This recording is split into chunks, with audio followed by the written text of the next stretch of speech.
Hello and welcome back to another Space Engineers Showcase video. In today's video we're looking at another large ship which has a lot of custom missiles that you can create and fire at your opponent. So today we are looking at the Hyperion Mk Battlecruiser, which is this thing right here. Now this thing is a gigantic ship with a very scary block limit, but do not worry because it's a mistake. Pressing F10 and finding the Hyperion over here, it says it's 51,869 blocks. But no, it is not. If I was to try and spawn it in, it will only be roughly 8,649 blocks. And by roughly, I mean exactly. I don't know why I said that. But anyway, let's take a look around the outside, then we'll go in and have a little tour, and then we'll talk about these custom missiles, because there are like maybe 6 or 7 custom missiles that can be built and launched, and they all do some really cool things. So at the very front, we have the barrel of the custom cannon. You can activate firing mode, which will open up those doors right ahead of me, and you're good to fire. It's surrounded by ion thrusters and spotlights, as well as a few missile launchers for some traditional shooting if you need it. As we come around the outside, we can see some lovely blockwork using the clean skin pack with its black and white colouring. We have interior turrets that line the outside, but due to their black colour, it's very hard to see it on the blocks they've been placed. We have these little gaps that go in which just add extra detail to the ship. We got some sloped blocks there which just go along. Do excuse the lag, this ship is a little bit laggy with the sheer amount of scripts and things that are going on with it. But we have lots and lots of interior turrets that go around the outside. As we come to the main body, we got the normal Gatling turrets, rocket turrets, ion thrusters, atmospheric thrusters, even more interior turrets above there. And we can see lots and lots of more detail. This ship looks absolutely glorious. We've got some windows there which allows to peer inside, and as we come all the way around to the back, we have got quite a lot of thrusters. I do like how this has been set up with the pattern of the blocks and how the thrusters have been laid out. So we've got a bunch of large ion thrusters, we've got 2 large atmospheric thrusters, and a bunch of small hydrogen thrusters, so you're good to go in any kind of atmosphere, through space, through a moon, or through like the Earth-like planet. It doesn't matter, this ship can go everywhere. Then we can keep going around the outside just to see that lovely angle on how this thruster has been set up. There we go. It looks great, doesn't it? It looks absolutely fantastic. Especially when you start going further and further away, some of the blocks start to merge together. It just looks incredible. But now we need to go around the top, where we will see some familiar faces. Oh yes, even more turrets.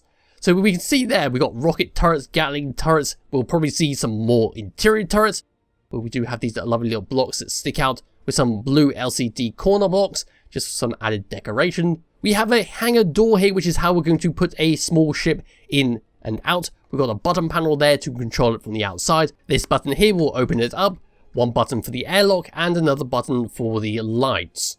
As we come up around here, we can see the main cockpit area, where we can control the ship. Now this isn't the be-all end-all controlling cockpit, as there are multiple other cockpits in a much more safer location for you to control the ship. As we come up and above this control station, we simply got some black slope blocks with some corner blocks just to break up the roof of it.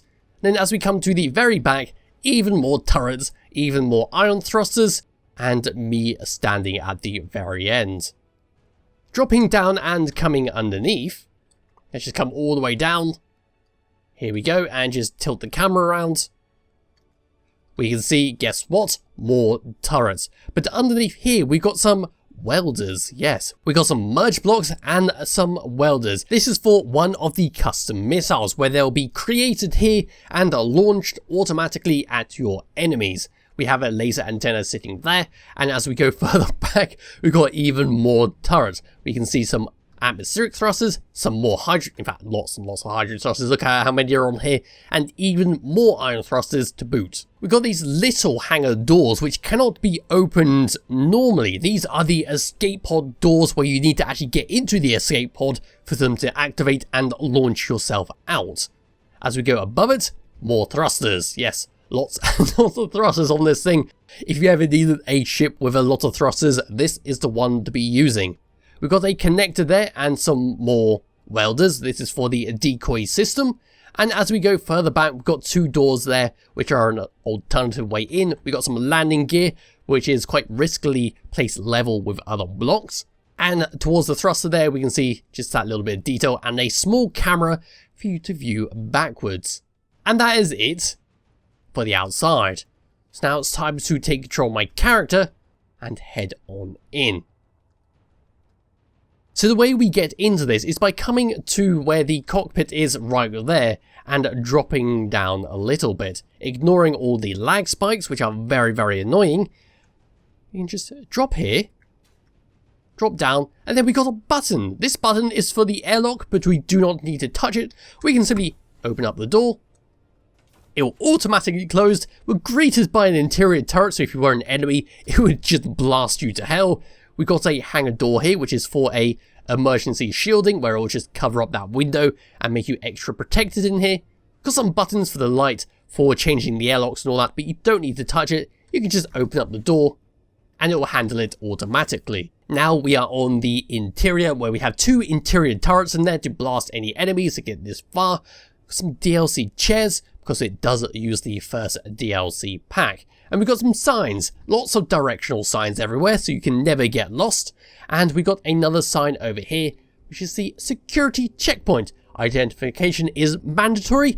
Unauthorized individuals will be shot on sight. Now the problem with this is that's the checkpoint chair right there, and the controls for the turrets are right here. You can turn the turrets on and off from this side, so it kind of makes this checkpoint redundant. But still, if you really think about it, an enemy wouldn't be able to touch this button panel, and so they would still be shot.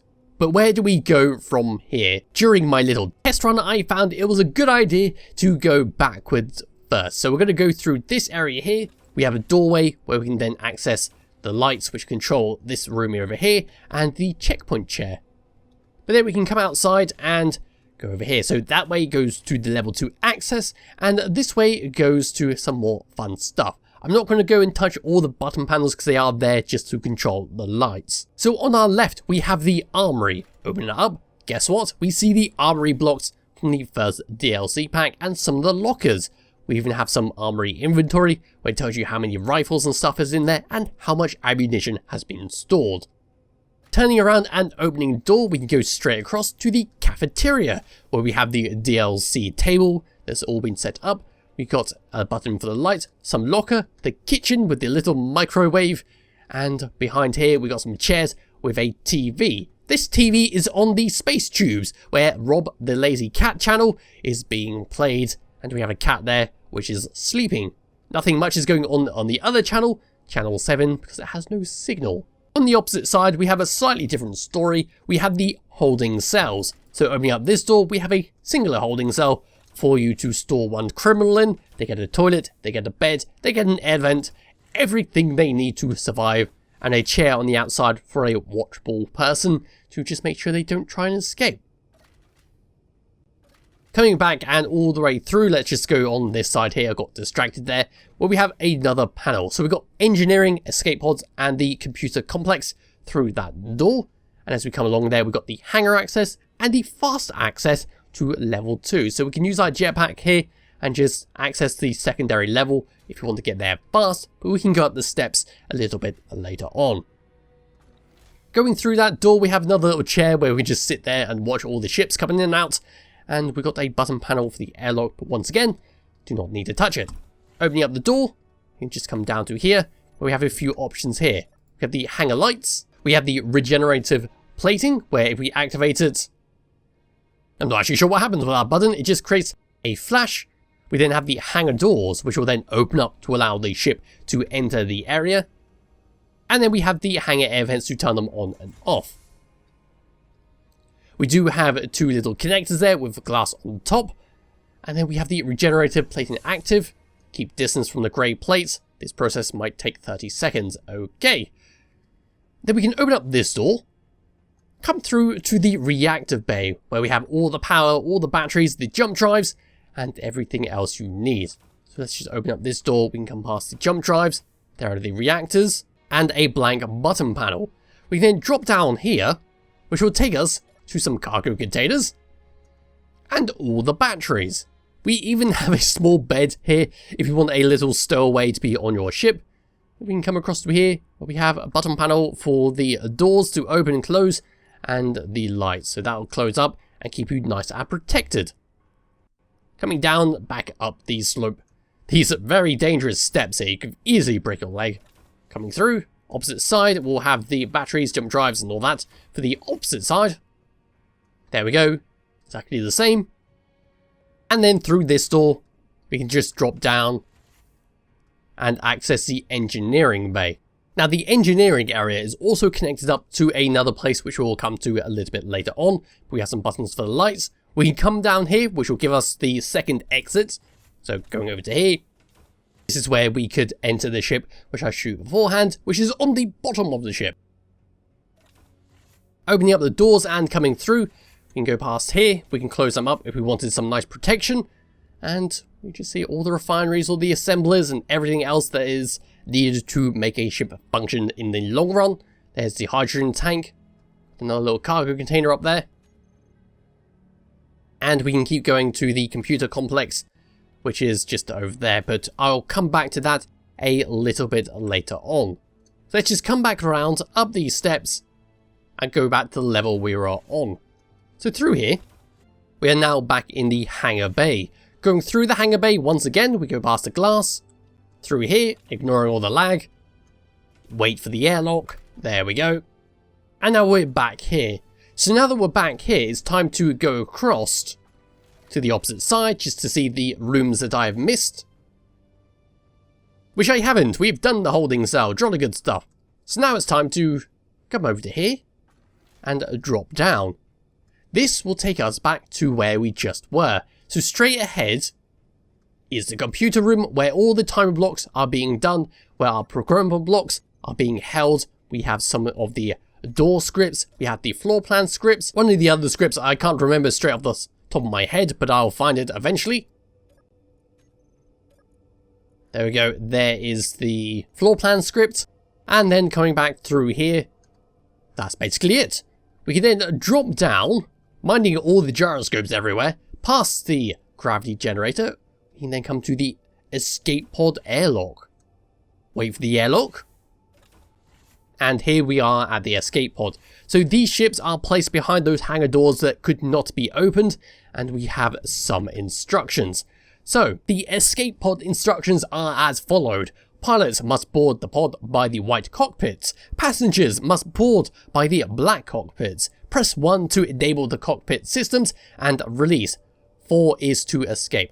Pods are space and atmosphere capable and can be used as explorers or transport vessels. Pods can be redocked into the ship after they are placed. Press 2 to disable their systems and lock them back to the main ship. I'm sure I just added a bunch of new words there, but it doesn't matter. So on here we've got lights, turrets, and the escape pod. Undo the locks, which I think, yep, the locks are now done. Open up the doors, getting in the white cockpit. I believe they said trigger now, which will allow us to drop out. There we go. Here are the escape pods. We can carry 1, 2, 3, 4 passengers with us, and we can just go and, well, fly it around. This pod is so... wow. Okay, need to turn down them. There we go. That's a little bit better. That's more controllable. Yes, this is a small escape pod. We got some atmospheric thrusters, some ion thrusters, connected there, reactor. Yeah, it is basically everything you need to survive. So let's just go and plop this over to here, and I'll continue on with the little tour. There we go. That'll do. So coming back into the ship, let's just go over to here, and close and lock the doors. Oh, nope, that turned off the power. Let's just do that. And walk back through here. Through here, we can go down even further to the engineering bay, which is where we were just a moment ago. Opening up the door. Yay, here we are with all the assemblers again. Oxygen tanks, everything you need, blah blah blah blah. We can then go even lower, so down these steps. In fact, no, I've done this area, haven't I? This is the door to go outside. Silly me. But no, that's basically it for this side. Now we need to just head back up. So through the doors again, all the way up, we turn around and come back. Up again. Turn around. Oh, where am I this time?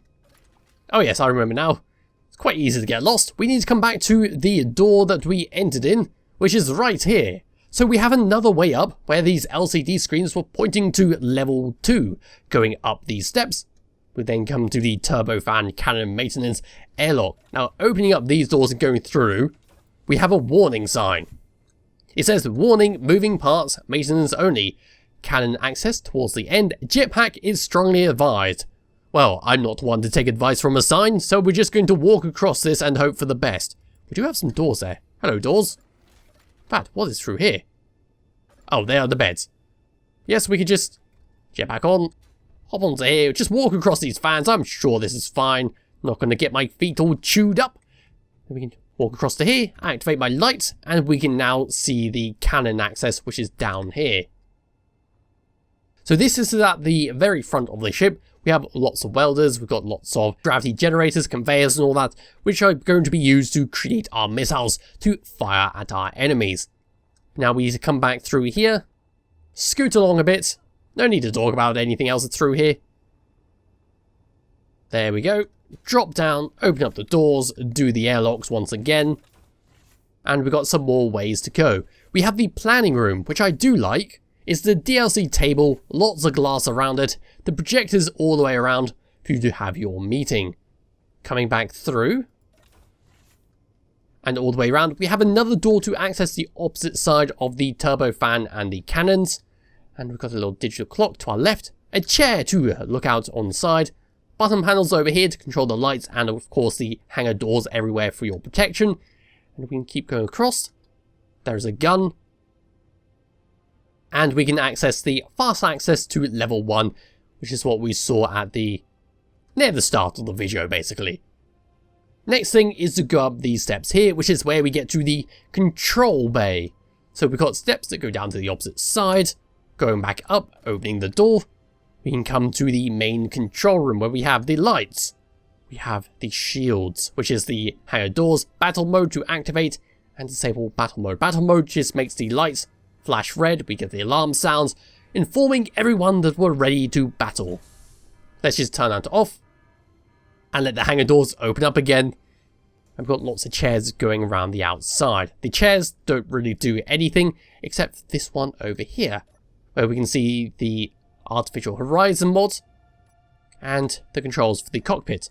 If we wanted to, we don't have to use that cockpit there, we can come around to the front and use this one right here. However, we can also control it from another chair, but first, let's go to the captain's cabin. In the captain's cabin, we've got planters, we've got lockers, we've got controls for the lights, a toilet, clock, some audio player, captain's log on day 1. Yes, it's a very snug room. We've got the kitchen there, bed, the settee, everything you need to have a comfy experience, unlike your crew members. But we can go up here to the bridge, which will take us to yet another control area. Buttons for the lights, battle modes and all that. Some little buttons there telling you your location, your jump drives, if they're charged or not, your speed, acceleration, stop time, distance and power, very useful stuff. And there we go, it's time to talk about what this ship can do with the button panel. Number 1, we'll fire all those rockets at the very front. Let me just come around to here. There we go. No fancy patterns, they'll just fire all at the same time. 2, 3 and 4 are to turn off the turrets all around the ship. Number 5 is to look forwards.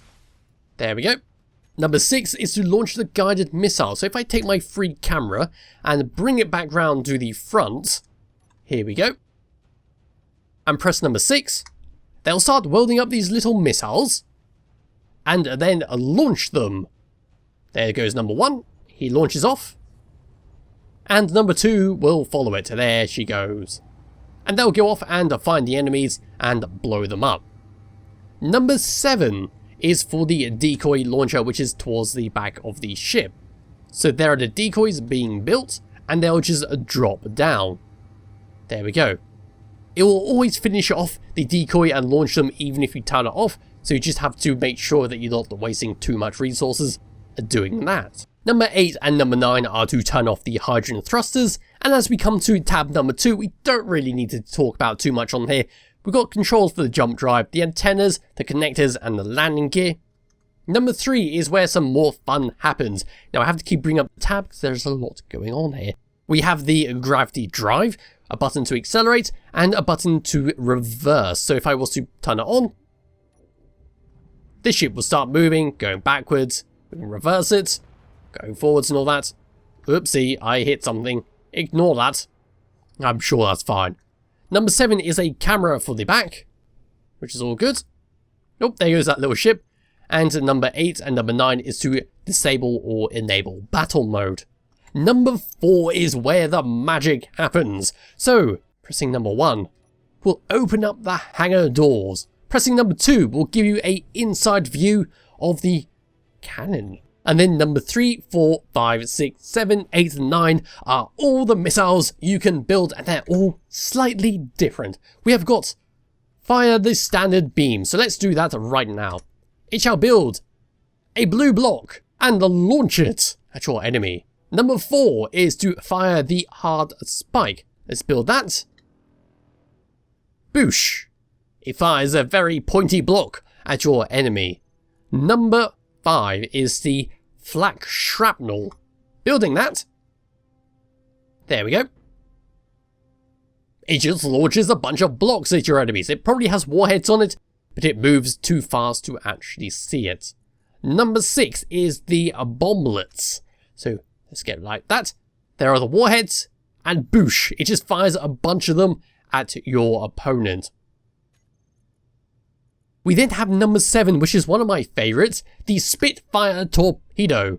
So building that, it creates some missile launchers that will launch and start firing rockets straight forwards while twirling like a leaf on the wind. Very nice missile. Number 8 is the Gravitron torpedo. This sounds so much like Ratchet and Clank now with these weapon names. Let's get that. So it's a gravity generator, which just fires at your opponent, and hopefully just pulls them off course and all that. Number 9 is to build the missiles underneath, which I showcased earlier. So there's that. Number 1 fires. Very cool. Number 2 fires. Off they go. Tab number 5, we have nothing on, which means we have basically talked about everything this ship can do. There we go, let's get out of that. And then if I come into the F10 menu, we can even take a look at where these missiles actually went. So here are some of the missiles. There's the gravity generators. There's the shrapnels. We then got the laser. There goes, the missile one is still going. Some more shrapnel ones. There are some of the guided missiles. Some of the flak ones. Yes, there's a lot of debris everywhere now, which won't help the performance at all. But now it's time to take this for a little drive and see how it handles with the maneuverability, and that will be it for this video. So pressing forwards, we accelerate pretty damn fast for a ship that's nearing 10,000 blocks. Stopping, on the other hand, is slightly worse. Of course, we do have the gravity drive, which will be a lot more efficient at going forwards and reversing, but I prefer relying on thrusters for this type of thing. So there we are, stopping. Let's start reversing now. Reversing is pretty slow, but it's not too bad considering the size of the ship. Going left, it's not too bad actually. Going right again is not too bad for the size of the ship. Going down is really good actually. Going up, of course, is fantastic. All ships have great on the upward thrust, just so you can take off from a planet without crashing back down.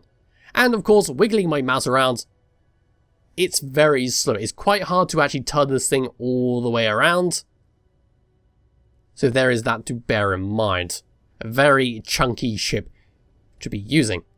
But that is it for the Hyperion Mark II Battlecruiser. It's a glorious ship with a great design and a lot of cool functionality. So it'll be in the description below if you wish to download and try it yourself. Remember, it's not like 50,000 blocks or whatever it was saying it was. It's only about 8,600 blocks. So yes, it's in the description below if you wish to download and try it yourself. And I'll be back with another video somewhat soon. Bye bye.